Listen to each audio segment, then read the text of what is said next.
já.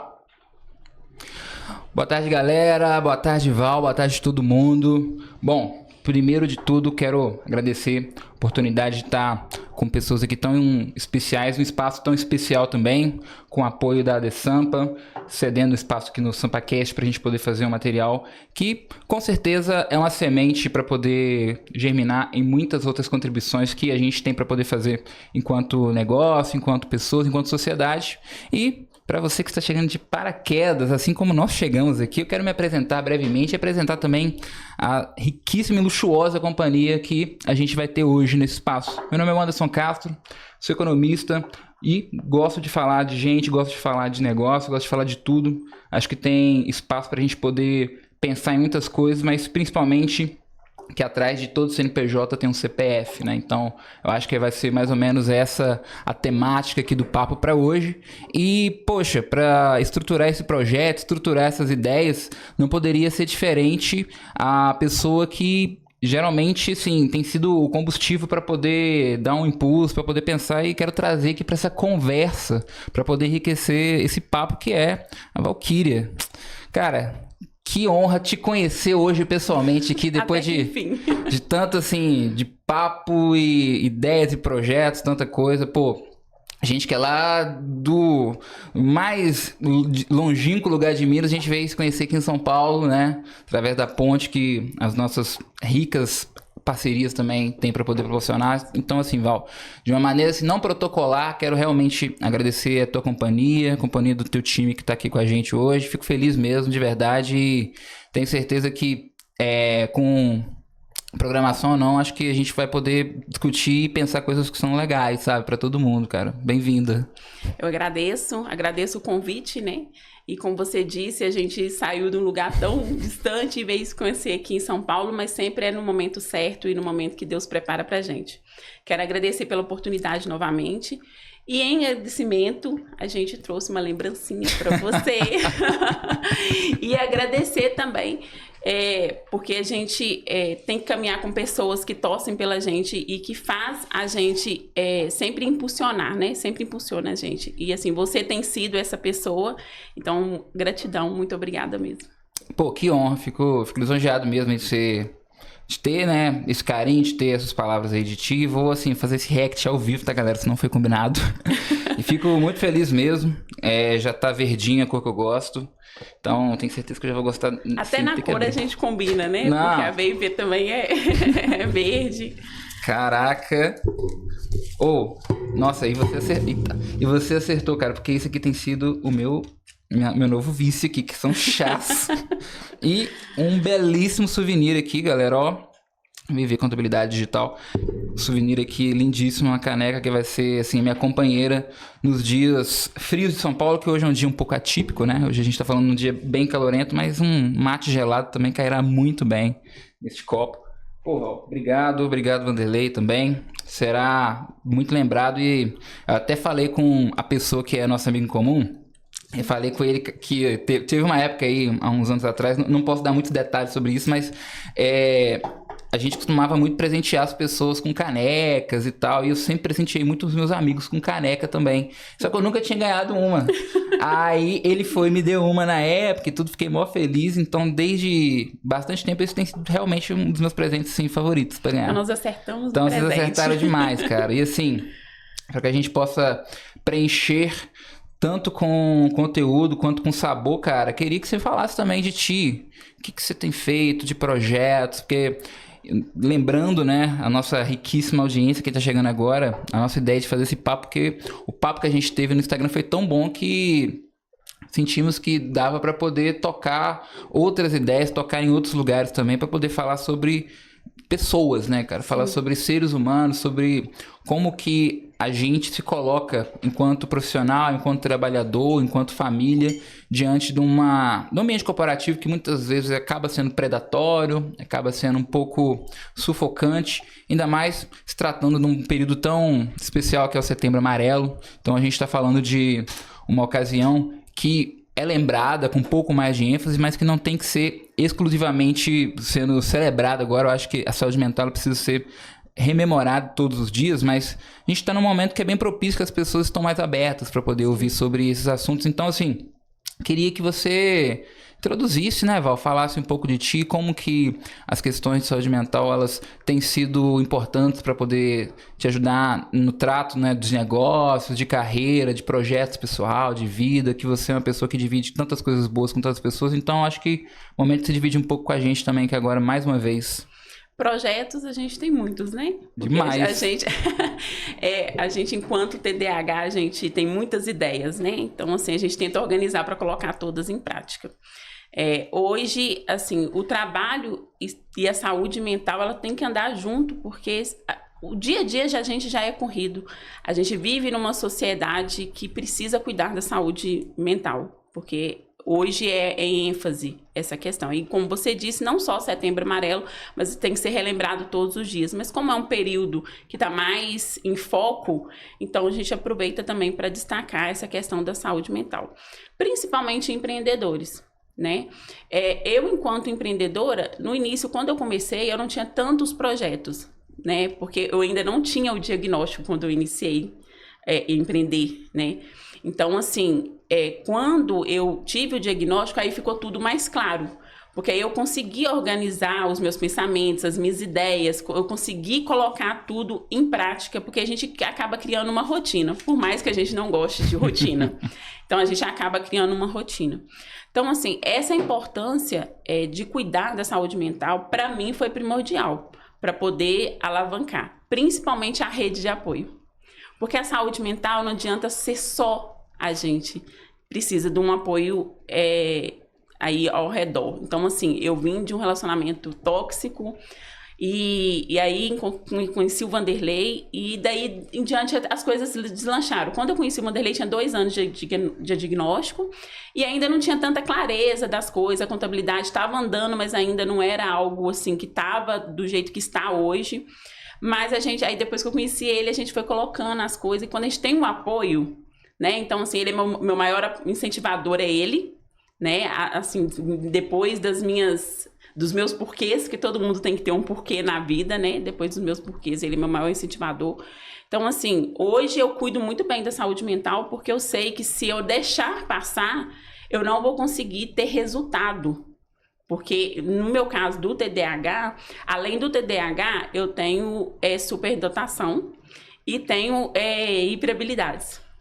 Caramba, né? As igual altas Whindersson habilidades. Nunes, então, Então, o que acontece? Só que uma coisa atrapalha a outra. Ao mesmo tempo que a gente tem um raciocínio muito rápido e tem muita coisa para fazer, o TDAH tenta parar isso um pouco, por conta da procrastinação, por conta da exaustão. Então, assim, eu tenho que ter um equilíbrio, porque senão eu não saio do lugar, tanto quanto eu não saí enquanto eu não tive o diagnóstico. Porque Sim. se eu tive vários projetos, eu tive várias ideias boas, mas começava e não terminava. Pô, Val, mas, tipo assim, vem cá, deixa eu te perguntar uma coisa. Antes até de entrar nessa parte propriamente de business mesmo, a parte do TDAH eu vejo que é algo, não é exatamente novo, mas obviamente as discussões elas estão se incorporando mais agora. Mas assim, eu vejo que o TDAH em adultos tem sido algo um pouco mais novo, assim, de uma forma geral, né? Enquanto o que a gente conhece na sociedade, assim, eu tô falando a pessoa assim que não é da área de saúde, tá conhecendo agora algumas coisas, tendo contato com algumas coisas e tudo, até pra gente também se cuidar, se entender. E como que é, assim, pra quem é adulto, né, ter esse diagnóstico? Porque a impressão que eu tenho disso é que, sei lá, se a pessoa com 30 anos ela teve esse diagnóstico, eu acho que os outros 29 da vida dela começou a fazer sentido. Acho que é uma chave ali que entra e, nossa, acho que começa até... A vida ela tem um outro fôlego, né? Meio que isso mesmo? É desse jeito. Eu tive meu diagnóstico precoce com 39 anos. Hoje eu tô com 43, então tem 4 anos só que eu estou sendo a Valquíria de verdade. Porque antes eu era o transtorno. Então, assim, eu era uma pessoa sem filtro. Eu era muito positiva. Eu achava que eu podia falar tudo que eu achava, que eu pensava. Eu pensava primeiro... Na verdade, eu falava primeiro antes de pensar. Então, assim... Caramba. Aí tem aquela questão da mudança comportamental. Então, assim, quando eu descobri, eu fiquei de luto. 30 dias. Eu chorei por 30 dias. Caramba. Por quê? Eu olhava para trás e pensava assim, se eu soubesse antes, minha vida estaria diferente. Se eu soubesse antes, eu podia ter feito isso diferente. Então, a gente começa a se cobrar muito. Até você entender que a gente não é o transtorno. A gente tem ele. Então, o que você vai fazer dali pra frente? Tá, agora eu descobri o diagnóstico, o que eu vou fazer? Eu vou usar isso como muleta? Como um fardo e me vitimizar? Ou eu vou usar as minhas habilidades? Porque, querendo ou não, não é só glória. O TDAH, ele não é só glória, igual muita gente pensa assim, o TDAH tem muitas habilidades, mas ele é muito sofrido. E assim, pô, você teve essa notícia, né? Você, igual comentou, tem uma rede de apoio, tem um maridão, tem muitas pessoas que chegam perto de você, mas quando você teve isso, como é que é, assim, abrir isso pra família, abrir isso pra pessoa, pra filho? Teve ali algum choque? Então, eu descobri o meu por conta do meu filho. Eu comecei a ver características minha nele. Então, assim, eu já fazia terapia, porque eu sou adepta, eu acho que todo mundo tem que fazer terapia, porque é muito bom. Então, assim, eu já fazia. A minha psicóloga já tinha mencionado que eu poderia ter, que eu tinha características, eu ignorei.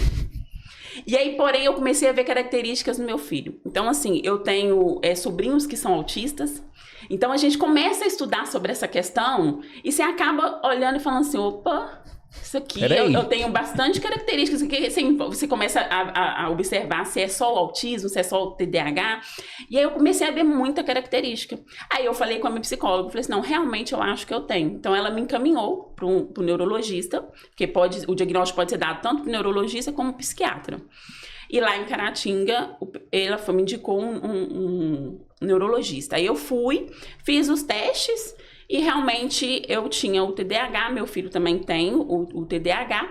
E daí em diante, assim, muita gente que você fala assim, nem parece que tem. Outros falavam assim, agora eu entendo por que você é assim. Então, assim, porque eu sempre fui muito diferente dos meus irmãos. Entendi. A gente sente que a gente é diferente. A gente sente que a gente vive fora da caixa, a gente pensa diferente, a gente quer viver um mundo diferente. Não é uma coisa normal das outras pessoas. E assim, em comparativo com os meus irmãos, eu era da pá virada lá em casa. Então, assim, eu era acelerada, dificuldades na escola, tinha muita dificuldade mesmo. Caramba. Assim, na matemática, então, eu passei a gostar de matemática no ensino médio. O fundamental foi só ladeira abaixo. Então, assim, aí você começa a falar com as pessoas e a gente começa também a observar as pessoas. Você começa a ver que muitas pessoas têm, acho que 100% da população tem algum tipo de transtorno. Ainda mais aqui no Brasil, né? Com certeza. diria até mais de 100%, mas não tem como, né? E aí você começa a observar as pessoas com outros olhos. Aí eu já comecei a mudança mesmo em mudar o comportamento, em mudar algumas atitudes, porque eu sabia que não era a Valquíria. Era o transtorno que fazia impulsividade, não pensar para falar, e a gente começa a alinhar as coisas. Mas é meio complicado quando você recebe o diagnóstico e você falar isso para as pessoas. Tem gente que não gosta de falar. Sim. O meu filho já é mais reservado em relação ao TDAH. Eu já sou mais aberta. Gosto de falar sobre o assunto, porque eu acho necessário as pessoas saberem como que é. Porque às vezes a pessoa está sofrendo, achando que ela pode ser burra, pode ser incompetente, não é autossuficiente. Então, assim, a pessoa sempre fica se cobrando, porque eu fui assim. Sim. Então, eu acho que a gente falando, outras pessoas se identificam e começam a se cuidar. Eu acho que passa bem por esse lugar mesmo, porque, assim, hoje eu convivo também com algumas questões que eu ainda não tenho um diagnóstico e tudo, né? Mas procuro cuidar da parte de saúde mental, né? Psicólogo, com psiquiatra também, que eu acho que é importante ali pra gente poder ter a leitura. E eu vejo que o sentimento que às vezes a gente convive nesse tipo de situação é que a gente sempre fica naquela, pô, cara, não, eu sei que eu tenho um potencial. Tipo assim, eu sei que eu não sou qualquer coisa. Mas na hora de acelerar a coisa, entender ali, colocar um pouco a mão na massa, a gente acaba derrapando. Eu falo assim, por exemplo, em relação a mim, porque eu descobri um pouco qual que é o meu perfil enquanto relação com o negócio. Por exemplo, eu sempre tive algumas funções executivas, né, ocupando lugares de gestão e tudo. Porém, ao mesmo tempo que eu vi que realmente aquilo ali era o match bacana pra mim, eu tinha a impressão que eu não conseguia acelerar o máximo que eu podia. Então, eu acabava estagnando ali em alguns pontos e não conseguia, de fato, acelerar a carreira, projetos e tudo. E eu comecei a perceber que, na verdade, eu estava no lugar errado. Na verdade, eu tenho uma aptidão mais consultiva do que executiva mesmo, propriamente dito. Gosto de falar, gosto de expor, de trocar ideia, de gerar um pensamento crítico. E aí, com isso, como eu gosto tanto de falar, faltava digitar, faltava escrever, então as outras questões da vida elas acabavam ficando um pouco pendentes, né, e tudo. Então, eu acho que a partir do momento que realmente a gente consegue fazer uma leitura da gente, porque eu acho que é muito difícil a gente olhar para dentro, né? Eu acho que a gente consegue ter um referencial muito melhor olhando para fora, olhando para os nossos pares, que aí a gente começa a ter um nível de referência, porque assim, nós como seres humanos, né? Eu sei que é da psicanálise, você sabe que a gente é muito complexo, né? Nosso subconsciente, enfim. Vou nem entrar nessa parte porque é complexo. O autoconhecimento, ele é um processo muito dolorido. Acho que por isso que as pessoas evitam, porque ele é muito dolorido. Às vezes você acha que o erro está no outro e o erro está em você. Então, assim, às vezes o que você muda em você faz mudar tudo que está ao seu redor. Então, assim, é um processo dolorido. Por muitas vezes, eu saí da terapia, assim, em prantos. Porque eu achava que eu era certa e eu estava completamente errada. E você assumir que você está errado enquanto TDAH, porque assim, como ser humano já é difícil. Enquanto TDAH, a gente tem esse orgulho ferido aí de não querer assumir muito o erro. Então, assim, essa questão também, agora, a partir do momento também que você se conhece, aí também já passa para outro nível. Porque eu acho que deve ter também uma questão tipo assim, cara, deu errado, mas porque eu também, né, TDAH, isso aí vai me atrapalhar mesmo. Então, assim, acaba virando uma muleta também, tem que ter cuidado, né? Tem que ter muito cuidado. Eu conheço pessoas que, tipo assim, usam como muleta. Eu já uso como propósito. Por exemplo, eu tenho clientes que têm transtorno e hoje meu propósito está em cuidar desses empreendedores que têm esse tipo de transtorno, uma mãe atípica, que é sobrecarregada. Então, assim, eu já estou tendo essa visão porque eu sei o quanto é dolorido. Eu passei no processo lá atrás sem ajuda. Sim. E é muito difícil você buscar ajuda e ninguém te compreender e te ajudar. Então, assim, você nada e morre na areia. Nossa. Então, assim, é complicado. E assim, eu acho que pensando até nos aspectos da nossa sociedade, até para a mulher eu acho que se torna uma camada ainda mais complexa disso, porque geralmente a mulher ela tem 2, 3 carreiras acontecendo em paralelo ali, né? Ela é mãe, ela é profissional, ela tem todas as questões também do fato de ser mulher que ela precisa batalhar. Então, eu acho que a rede de apoio nesse momento ela não é opcional, né? Ela é quase que um critério obrigatório para você conseguir cuidar dessa área da sua vida, né, cara? Eu vejo que o desafio até pra mulherada acaba sendo mais complexo, né? Eu acredito que sim, e como propriedade eu posso falar que... É um achismo meu, tá, galera? Mas como mulher, eu tenho propriedade para falar que realmente é um fato mais difícil. Por isso que eu falo que depois que eu conheci o Vanderlei, a minha vida ficou mais leve. Porque ele me dá suporte. Então, assim, tem dias que eu tô apertada... E aí, tipo, ele fala assim, não precisa se preocupar, ele vai pra cozinha, ele faz a comida, ele me ajuda com o serviço da casa. Então, assim, eu acho que isso que é o suporte que a gente, de fato, precisa. Não é só a pessoa chegar e falar assim, eu entendo o que você tem. Eu acho que a pessoa também tem que demonstrar na prática. Eu acho que a maior demonstração de amor é nas atitudes. Então, assim, eu acho que isso é fundamental e isso mudou muito o ritmo da minha vida. Em relação com meu filho, em relação até com a família. Eu tinha muito atrito, por exemplo, com a minha mãe. Antes do diagnóstico, porque eu batia de frente com ela, nós temos a personalidade igual, então 2 bicudos não se beijam, então assim, e hoje, assim, a gente conversa por horas, né, então assim, acho que a gente também tem que autoavaliar que a gente, enquanto ser humano, a gente precisa melhorar, a gente tem que buscar sempre melhorar, perfeição, jamais chegaremos lá, sim, né, mas a gente tem que buscar sempre ser uma pessoa melhor. E é isso que eu tento buscar todos os dias. E fazer o bem, né? Eu acho que a empatia também, se colocar no lugar do outro, não tem preço. Porque no meu processo pessoal, profissional, eu tive muitas pessoas que não tiveram empatia. Muitas pessoas que eu pedi ajuda e não me deram. Então, assim, eu fui meio que sozinha. Por um bom tempo eu caminhei sozinha. Então, assim, até por questão familiar, meus pais sempre deram muito apoio, mas, porém, por outras questões, de saúde, de irmãos, eu sou a caçula, mas eu sou como se fosse a irmã mais velha. Porque como eu fui, não deixada de lado, mas assim, como eu conseguia resolver tudo, eu era muito assim, muito despachada. Então acabava que eles pensavam assim, a Valquíria dá um jeito. Se resolve, né? Então eu não fui muito assim, não tive muito aquele paparico da caçula, não. Eu falo que eu não tive os benefícios de ser caçula, não. Mas hoje eu olho para trás e falo que foi onde me fez crescer muito. Porque se eu não tenho dependência emocional, que muitas pessoas com TDAH acabam tendo quando ela encontra uma pessoa que pode ser na amizade ou familiar, que dá aquele suporte, a pessoa cria aquela dependência.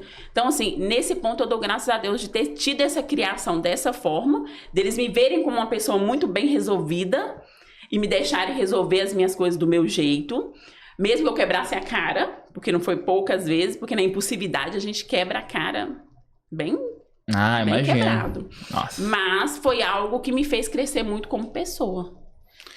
Uma pessoa resiliente, né? Então, assim... Me tornei uma pessoa resiliente. Anda até em caco de vidro, né? Ando. Já fui em um evento. A nossa equipe fez uma busca aí do nosso convidado aqui de hoje. A gente viu, nossa, realmente bem resiliente mesmo, né? Assim, a gente tem que superar, né? Não adianta a gente ficar ali pensando que o outro vai vir resolver, porque os problemas da gente, quem resolve é a gente mesmo. A gente sabe onde o sapato aperta, então a gente tem que passar por isso. Então, eu preferi usar isso como força, igual você falou. Tem coisas que vem na vida da gente que a gente tem que usar como força, mesmo que doa. E tem pessoas que já gostam de usar como vitimismo. Eu já gosto de usar como força mesmo para ir para frente. Então, se tiver um desafio, é aí que a gente gosta mesmo. E falando em desafio, como que é para você, por exemplo, a própria parte de empreender? A gente, enquanto empreendedor, né, você tem seus projetos, a gente tem algumas ideias, divide algumas ideias juntos, você tem os projetos que você toca sozinha. Existem muitos momentos, né, na jornada empreendedora. Acho que é uma jornada contínua, né? A gente aprende que de fato não existe estabilidade, né? Estabilidade é um conceito assim abstrato que às vezes a gente tenta usar para se preencher de alguma forma, mas de certa forma a estabilidade em si a gente tem que trabalhar com ela de outros aspectos. Na verdade, o que vai dar tranquilidade para nós, eu acho que é o sentimento da gente estar fazendo a nossa parte, né? Tá comprometido com os nossos propósitos. E eu acho que na carreira empreendedora tem algumas áreas que podem ter algumas contribuições também que você deva ter aprendido, que é o seguinte, cara, o começo mesmo ali da jornada, a gente tá falando, por exemplo, pra galera que tá acompanhando a gente, as pessoas em seu primeiro negócio e tudo, ou que já tem alguma coisa que tá ali em paralelo com a sua atividade de trabalho também, às vezes ela não consegue meio que assim, começar mesmo, sabe? Eu acho que fica uma dualidade de esforços que obviamente é necessária em certa medida, porque a gente está falando ali de renda, de poder aquisitivo sendo preservado, né? Muitas vezes as pessoas acham que tem que começar muito novo, porque depois que está mais velho, tem família e não consegue, mas isso aí é uma falácia, né? A gente pode começar isso a qualquer momento, mas existem ali alguns desafios que vão se colocando pra gente à medida que o tempo vai passando, e eu acho que fica um pouco mais difícil da gente tomar essa decisão de começar um negócio, de começar um projeto que seja, né? A gente fala mais de negócio, mas eu acho que se abre para todo tipo de projeto, né? Que você queira ter e tudo, seja ele com objetivo financeiro ou não. E para você que começou assim, com um bom tempo já de carreira, de trabalho e iniciou, como que foi para você, assim, a parte de cliente, de prospecção? Foi fácil para você? Foi tranquilo isso? O que foi um desafio no começo? Já tinham pessoas ali que conheciam o seu trabalho, você pôde acessar a elas? Como que foi esse comecinho de jornada? Ninguém me conhecia em relação, assim, a ser contadora. Como eu disse na nossa live que a gente fez, eu demorei para passar no CRC, eu passei na 7ª prova. Né? E tudo por conta da questão do diagnóstico. Eu não tinha, então todo barulho me incomodava na sala. Eu levava os lanches, eles abriam, aquilo ali já tirava minha atenção, eu não conseguia fluir. E aí depois que eu descobri, eu já consegui fazer uma boa prova. Então assim, eu comecei no meio da pandemia a empreender na contabilidade. Então eu consegui pessoas que assinavam por mim, eu fazia o serviço e um responsável técnico. E foi em meio à pandemia. Eu fui mandada embora de um escritório de contabilidade. Assim, eles pensaram os recentes contratados, né, os recém-contratados, e eu acabei sendo mandada embora. E nesse meio aí eu pensei, aonde que eu vou conseguir trabalhar agora em meio à pandemia? Só que nesse período, muita gente começou a fazer delivery. Em casa. E começou a abrir MEI, começou a querer ter o negócio regularizado, né? Tudo ali direitinho, pagar sua contribuição. Foi nascendo um mercado ali, né? Isso, querendo ou não. Aí eu comecei a entrar em contato com essas pessoas. Como que eu consegui entrar? Através de indicação. Uma pessoa me procurou e daí uma foi falando com a outra, e aí eu comecei. Comecei até com atividade que, assim, de início eu nunca gostei, que é o comércio. Porque o comércio, ele é muito trabalhoso, ele é muito cansativo, Nossa. Ele demanda muito. Hoje eu trabalho tranquilo, mas para quem tá iniciando... Não, imagina, o NCM, CFP das mercadorias, tudo, confusão, né? Não sabia onde estava passando, porque a faculdade ensina muita coisa pra gente, mas a prática é completamente diferente. Na prática a teoria é outra, né? A teoria é outra, completamente diferente. Então, assim, eu me vi no meio do desespero mesmo. Eu precisava, né, mãe... Preciso manter o filho, como que eu vou fazer? Preciso trabalhar. E daí que eu comecei. Só que eu comecei, tipo assim, achando, sinceramente, como eu sempre fui a improvável e sempre assim, comecei várias faculdades, parei até eu conseguir formar e tudo. Então, eu pensei, vai ser por pouco tempo, daqui a pouco eu largo isso para um lado e vou para outra coisa. Só que aí, tipo assim, eu comecei a gostar. Por que que eu comecei a gostar? Porque eu sempre vi que eu não me dava bem no CLT. Eu tinha assim, era angustiante. Chegava um certo ponto que eu sentia aquela necessidade de mudar, porque a gente precisa da dopamina, claro, da adrenalina. Então, assim, quando ficava aquela coisa monótona, e no escritório de contabilidade você fica num setor a vida toda. E no empreender eu achei aquilo o máximo, porque eu conversava, eu atendia cliente, chegava toda hora uma recompensazinha ali, né? Toda hora eu tinha recompensa, porque e outro desafio, chegava um problema, porque eu sou do tipo assim, eu não desespero se chegar uma coisa que eu não sei, porque a gente não sabe tudo. Vai chegar situações que é nova pra você e você vai ter que correr atrás, estudar sobre aquilo ali. Então assim, eu não me assusto, eu não desespero não, eu pego, estudo de madrugada, começo a correr atrás da situação. Então assim, eu pensei, eu vou estudar e vou aprender. Aí logo em seguida entrou a questão do mercado digital, na pandemia fez um boom. Nossa. Aí eu fiz uma especialização em contabilidade para o mercado digital. Aí foi aí que deslanchou mesmo. Aí foi aí conseguindo cliente pelo Instagram e tudo. Aí eu falei, agora eu não saio mais não. Aí eu gostei da vida, né, do home office. Pô, acordar de boa. Cara, é engraçado, né? Que isso aí é um ponto bom de falar também, que é até importante a gente fazer um disclaimer, que eu vejo até um nível de irresponsabilidade de algumas falas, às vezes, que as pessoas acham que CLT é, assim, a frustração também da vida da pessoa, né? O pessoal fala que, tipo assim, a galera mais jovem, né, fala, não, vou estudar pra não ser CLT, que na verdade...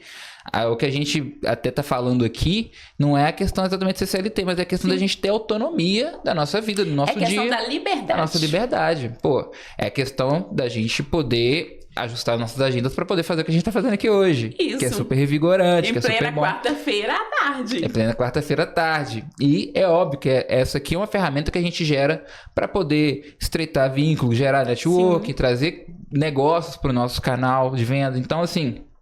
A bem da verdade é que quando a gente realmente consegue estruturar, consegue entender o que faz bem pra gente, é muito mais fácil colocar as energias necessárias para poder estar alcançando isso, né? E hoje, então, seu canal aí de vendas, assim, a galera te acha, então, no Instagram? Como é que a galera te acha? Na verdade, é no Instagram. Eu trabalho mais com a parte do Instagram. Fiquei um bom tempo, tive uns problemas pessoais, fiquei um bom tempo afastada, fiquei quase 2 anos afastada. E aí retornei no ano passado, aí assim que eu retornei, a gente já mudou a marca também, que antes era VCA, que eram as iniciais do meu nome. Aí o Vanderlei já entrou como sócio também, né, porque ele tem muita experiência em gestão e ele tem muita paciência. Então eu falei, você que eu preciso do meu lado, que eu sei que você vai me entender. E aí a gente começou, então assim, as pessoas me acham no Instagram. Vou fazer minha propaganda, tá, gente? Faz o jabá aí agora. @VIV Contabilidade Digital. Então, assim, a gente tenta estar lá, mas como assim, eu ainda estou muito no operacional, acaba que a gente não dá conta de fazer tudo. E eu aprendi a respeitar esse limite em mim.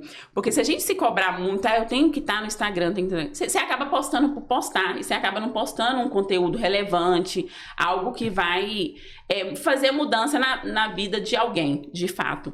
Então, assim, eu vou no meu tempo e tem dado super certo. Muito certo. Que massa.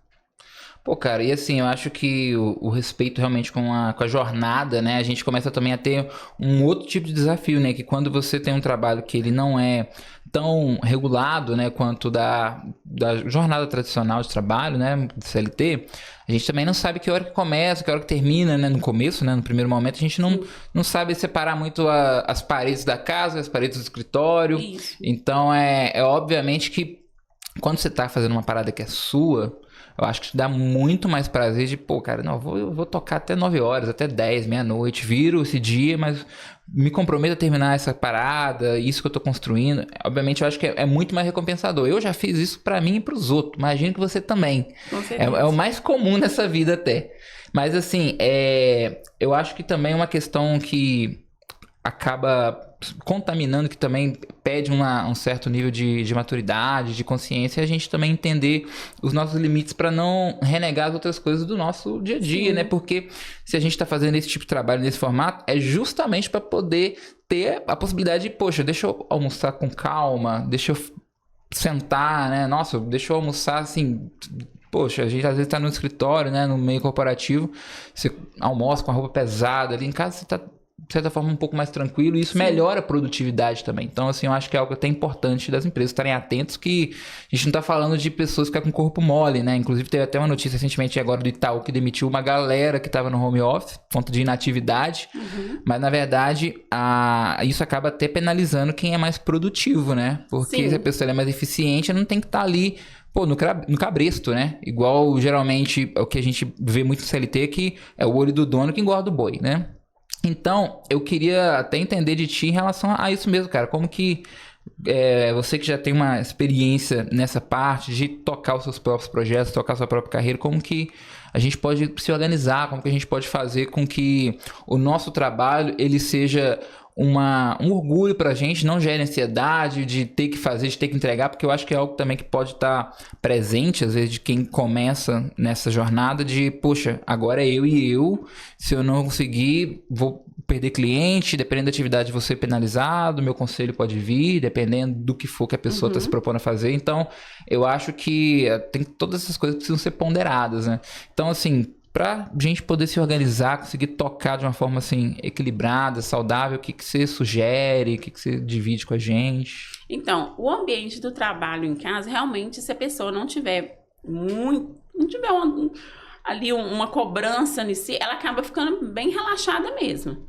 No início eu tive muita dificuldade, assim, para essa organização, por estar no mesmo ambiente casa, e eu, por conta de ser neurodivergente, eu tinha aquela questão de estar pensando assim, tem roupa para lavar, tem a cozinha para arrumar. Então, às vezes, eu ficava meio confusa. Porém, depois eu parei para entender assim, se eu estivesse saindo de casa para trabalhar fora, eu teria que fazer isso dentro de outro horário. Então, eu também vou fazer isso no meu trabalho. Porque eu tenho muito comigo, e assim, eu acredito que muitas pessoas também falam sobre isso, que se você não se esforçar para realizar o seu sonho, você vai se matar para realizar o do outro. Exatamente, essa aí a minha namorada me ensinou, que se a gente não tem o nosso plano, a gente tá trabalhando no plano de alguém. Você tá realizando o sonho de outra pessoa. Então, assim, super entendo, igual você falou anteriormente, que tem pessoas que se dão bem no CLT, elas, tipo assim, é aquilo ali que é bom pra elas, às vezes ela não tem o dom ou a coragem, porque eu acho que o empreendedorismo ele não é nem dom, ele é mais coragem, é você ter coragem de sair e começar a pensar igual você falou. Agora eu tenho que fazer acontecer, porque se eu não fizer, não vai cair todo mês. Sim, eu acho que é 1% de inspiração e 99% de transpiração, né? Isso, então assim, é colocar a mão na massa mesmo e ter a organização. É difícil? Até você pegar aquele ritmo ali de ter essa organização. Eu, por exemplo, não deixo o escritório dentro de um cômodo que é parte da casa. Eu sempre tive um cômodo separado para o escritório, para eu ter aquela sensação de que aquilo ali é o meu local de trabalho. Porque por mais que você tenha um escritório no quarto, você olhar para a cama ali, você não sai do ambiente de casa. Então, assim, eu acho que interessante também é saber escolher o ponto que vai trabalhar. E em segundo, é foco, porque não tem outra justificativa. Se você não render, você não ganha. Se você não tiver cliente, você não vai ter o faturamento. Então, não faz sentido. Então, a gente tem que esforçar. E eu sempre coloquei, eu fazia antes pro outro. Eu ficava até mais tarde. Eu já trabalhei no clube social. Eu tinha folga só na segunda. Nossa. Eu trabalhava sábado e domingo. Era bem remunerada pra época? Era. Porém, eu não tinha vida. Sim. Então, assim, tudo, igual você falou, às vezes vai ter um dia que a gente vai trabalhar até mais tarde? Vai ter. Mas se eu trabalhasse também pro outro, eu não teria que, em algum momento, se precisasse de mim, eu não teria que cumprir aquele horário até mais tarde? Exatamente, né, cara? A gente tá falando a entrega, né? A gente tem... E a gente é adulto, né? É. A gente sabe o que a gente precisa fazer, mesmo que a gente não goste ou não queira. A gente sabe que é necessário fazer. A gente não é criança que pega pirraça, não vou fazer, né? Infelizmente, quando a gente passa aí dos 15... as coisas começam a mudar. Então, assim, é questão de pensamento mesmo, porque o empreendedorismo, Anderson, ele não é aquela questão só de pensar assim, vou abrir um negócio, vou ter faturamento. É mudança de mentalidade. Total. A pessoa tem que ter a mudança de mentalidade. Não adianta ela querer fazer acontecer e achar, por exemplo, uma pessoa que é mãe, está trabalhando no home office. Se ela trabalhasse fora, ela não teria que ter alguém para olhar a criança? Então, por que ela tá home office, ela vai deixar de fazer seus compromissos porque ela tem que olhar o filho? Não tô falando para não abrir mão de cuidar do filho. Mas eu falo assim, as pessoas não ponderam isso. Elas acham assim, agora eu tô trabalhando em casa, então eu vou fazer do meu jeito. E não é assim. Por mais que a gente não goste de rotina, por mais... Eu consigo ter bem isso transparente, bem assim, lúcido para mim, de que a gente precisa fazer aquilo que precisa ser feito. Então, assim, goste ou não goste, você tem que fazer. Não tem pra onde correr, né? Tem que... Acho que a questão, o sucesso, o êxito é trabalhar mesmo. Eu até vejo, o que acontece muito também em alguns casos, do seguinte, né? Eu também costumo dar consultoria financeira na parte de investimentos, né? A parte mais assim, na parte mais didática, né? Em si, de orientar, explicar o que é um ativo, o que é um ativo de renda fixa, de renda variável e as combinações da carteira. E o que eu mais vejo também é que tem muita gente que acha que, por exemplo, investir agora e daqui a 1 ano, 2, tá resolvido e nunca mais vou trabalhar. Só que, na verdade, eu acho que o nosso momento de vida, né, independente da senioridade da pessoa, da idade, a gente tem como um ativo de maior rentabilidade o nosso ímpeto mesmo, né? O trabalho, a nossa energia, o trabalho que gera valor nas coisas, né? Não são as coisas que têm valor, é o trabalho mesmo. Sim. Então, quando a gente começa a entender isso, acho que até na nossa forma também de trato com os clientes, a gente consegue agregar, a gente consegue colocar que o nosso diferencial seja nítido, né? Que o nosso trabalho não seja apenas uma commodity, porque é até o que eu gostaria de perguntar para você do seguinte, o trabalho da contabilidade, hoje eu acho que é claro para 100% das pessoas, né? Não só dos empreendedores, mas todo mundo pensa numa empresa, né? Pensa ali já na parte das áreas de gestão, geralmente remete, não, tem que ver com o contador para isso. Sim.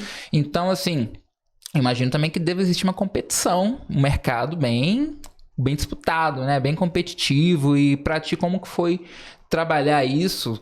Se hoje é uma questão para você a concorrência, se lidar com esse tipo de desafio também é algo que o TDAH ajuda, atrapalha, porque de repente talvez a gente tá falando de algo que te deixa ainda mais voraz, mais motivada para, tipo assim, quer saber, eu vou acabar com essa concorrência, vou colocar o preço ali de um jeito que eu vou pegar esses clientes tudo para mim, mas como que você lida também com isso, enquanto de gestão do negócio, né, até pra galera que tá vendo a gente, como que as pessoas elas podem ter uma relação saudável com isso, né, porque quando você começa a olhar muito para fora, eu acho que você deixa de olhar para dentro, né, então como que foi esse momento para você no início da sua carreira empreendedora, né, num ambiente bem competitivo, que é o ambiente dos contadores e tudo?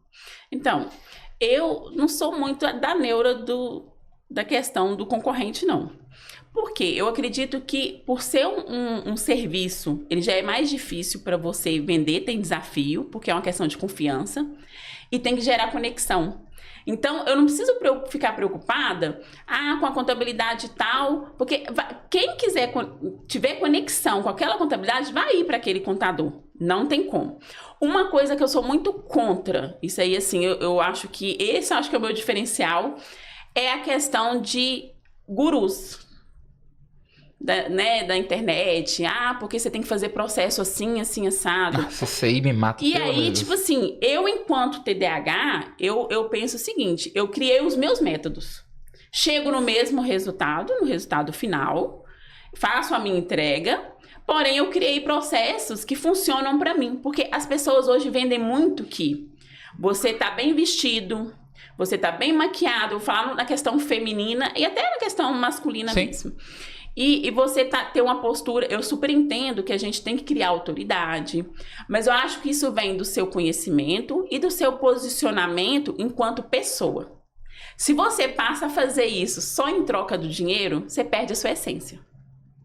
E você cresce, tá bom, eu cresci aqui, eu preciso contratar pessoas, mas ali eu continuo falando como se eu fizesse o serviço, sendo que na verdade não sou eu quem faço. Eu tenho pessoas por trás que vão fazer. Tem uma equipe por trás que vai fazer. Então, para mim, perde a essência. Você está vendendo a sua pessoa, mas quem vai comunicar com o cliente não é você, porque você está sempre viajando, você está vendendo a vida perfeita. Tá ali almoçando em restaurante top todo dia. Isso. Viajando 3, 4 vezes no ano. Não sou contra. Cada um faz aquilo que é benéfico para ele. Só que eu não entrei nessa onda de que eu tinha que seguir esse roteiro. Então, eu acho que o meu diferencial tá aí. Porque as pessoas que se conectam comigo são pessoas que realmente chegam e falam assim, não, eu gostei demais do seu jeito de explicar, porque assim, além de ser mineira, a gente já explica tudo bem detalhado do detalhado. Como TDAH, eu também já gosto de explicar de uma forma que, como se uma pessoa estivesse explicando para mim. Então, eu preciso de detalhe e clareza. E isso eu acho que faz a pessoa crescer também. Porque crescer para mim e ser rico na vida não é dinheiro, não é conta bancária. Esse é o meu ponto de vista. Para mim, é questão, tipo assim, o que é felicidade para você? Para você vai ser uma coisa, talvez seja ter 1 milhão no banco. Talvez é eu ter a vida que eu levo hoje. Ora eu tô aqui em São Paulo, ora eu tô em Caratinga, ora eu tô lá na Avenida Paulista em meio de semana curtindo as férias com meu filho. Então, assim, o que é felicidade? O que é você conquistar o que você almeja? Porque cada um tem um propósito. Então, assim, eu não sou a favor dessas questões que são aquele padrão. Eu sou fora do padrão. Literalmente fora do padrão. Então, assim, hoje eu tenho as minhas referências. Todas as minhas referências são pessoas que são assim. Outro dia eu fiz até um stories falando de pessoas que vivem a realidade. Você vê que a pessoa é real, que ela não tá... Eu sei que o digital, você cria um personagem, mas também tem gente que tá forçando demais o personagem. Porque fazer comparativos, você contrataria o serviço do Anderson, ele vestido de terno ou você de bermuda e chinelo? Depende, de onde que você tá fechando negócio. Às vezes você tá num momento de lazer, se a pessoa te pergunta uma informação, você dá na segunda-feira, a pessoa vai te procurar no seu trabalho. Pô, exatamente. Às vezes você tá em Fernando de Noronha passando as férias ali com um cara, você vê alguém de terno ali, eu vou achar muito estranho. Eu vou querer um cara. Você concorda? Então, assim, esses comparativos, essas coisas muito assim. Você já deve ter visto alguém da sua área fazendo um post assim. O que mais tem ali nos economistas? Você contrataria fulano de terno, a pessoa perde a essência, porque eu sei que existem os arquétipos, eu sei que existem as personalidades. Por exemplo, eu tenho meu arquétipo governante. Eu não combino com ele. Não é da minha essência. Eu não combino de estar de terninho todo dia e tal. Não, a gente tira as fotos para postar ali, para ter uma estética e tudo. Mas quanto mais real e transparente você for, eu acho que em qualquer setor, não só na contabilidade, você vai empreender, seja você. Eu conheço pessoas donas de lojas que estão crescendo assim, sendo elas. Fugindo do padrão. Eu acho que no meio da IA que a gente está vivendo hoje, no mundo tão digital, acho que você ser autêntico vai ser o diferencial. E ser autêntico não é fácil, porque a pessoa ser o que ela é muito difícil. Porque normalmente, na sociedade que a gente vive, o que as pessoas vivem? Elas vivem de mostrar para a sociedade que elas estão num patamar elevado. Não, sensacional. Eu acho que vai muito assim também dentro do que eu acredito, porque, por exemplo, eu faço ali um trabalho digital e tem muito dessa questão que você falou. Eu comecei a fazer mais ou menos ali em 2022 e tudo, e eu comecei fazendo ali pô, um pouco do meu jeito, né, da forma que eu gosto de me comunicar, de forma bem descontraída e tudo, só que eu comecei a ver que nesse meio de finanças, parece que a coisa vive em torno de prova social, sabe? Aí nisso eu meio que vi aquilo, meio que desanimei, meio que não entendi o que eu era pra fazer. Só que aí hoje eu voltei e falei, mano, quer saber? Eu vou fazer do jeito que eu acho, né? Não vou nichar exatamente, já vou falar só com empresa, vou falar com gente, sabe? Eu vou falar com isso porque eu acho que são nessas coisas que a gente consegue gerar conexão mesmo. E, poxa, a gente tá falando de fidelizar, trazer pessoas pra perto. Então, assim, no digital, a gente tá falando de ter uma comunidade, ter pessoas que compatibilizam com os mesmos interesses, os mesmos propósitos, né, cara? Eu tenho certeza que é bem dentro disso aí que você falou que a gente vai conseguir ter relações que são saudáveis, são duradouras e que são relações também de negócio de clientes que, poxa, clientes que a gente tem que querer pra nós, né? Sim. Que a gente também não pode citar qualquer cliente, né? Não é só o cara que quer pagar, não. O cara quer fazer negócio, né, cara? Tem como, assim, a gente aprende no começo, assim, geralmente de curso de gestão, né? Missão, visão e valores, né, cara? Então, assim, os nossos valores, eles têm que ser compatíveis com os valores de quem tá na contraparte, quem tá do outro lado do balcão. E tem que ser inegociáveis. Inegociáveis, né? E aí agora a questão é essa, quais são os nossos valores? Aí também entra naquele processo de autoconhecimento, né? Às vezes a gente nem sabe o que quer, né? Às vezes não tem nem noção, né? Igual, assim, muita gente, quando eu postei a questão de que eu tava fazendo formação em psicanálise, não tem nada a ver com contabilidade. Por que não? Eu lido com pessoas. Por que que não tem nada a ver? Como que não tem nada a ver? Entendeu? Então, assim, o ser humano hoje, realmente, ele tá muito, assim, 880. Eu trabalho com contabilidade, eu vou entregar contabilidade. Eu trabalho com vender roupa, vai chegar e vai comprar e eu vou vender roupa. Não, gente, a gente está lidando com pessoas. E pessoas são diferentes, têm que ser tratadas diferentes. Não existe fórmula de bolo. Não tem.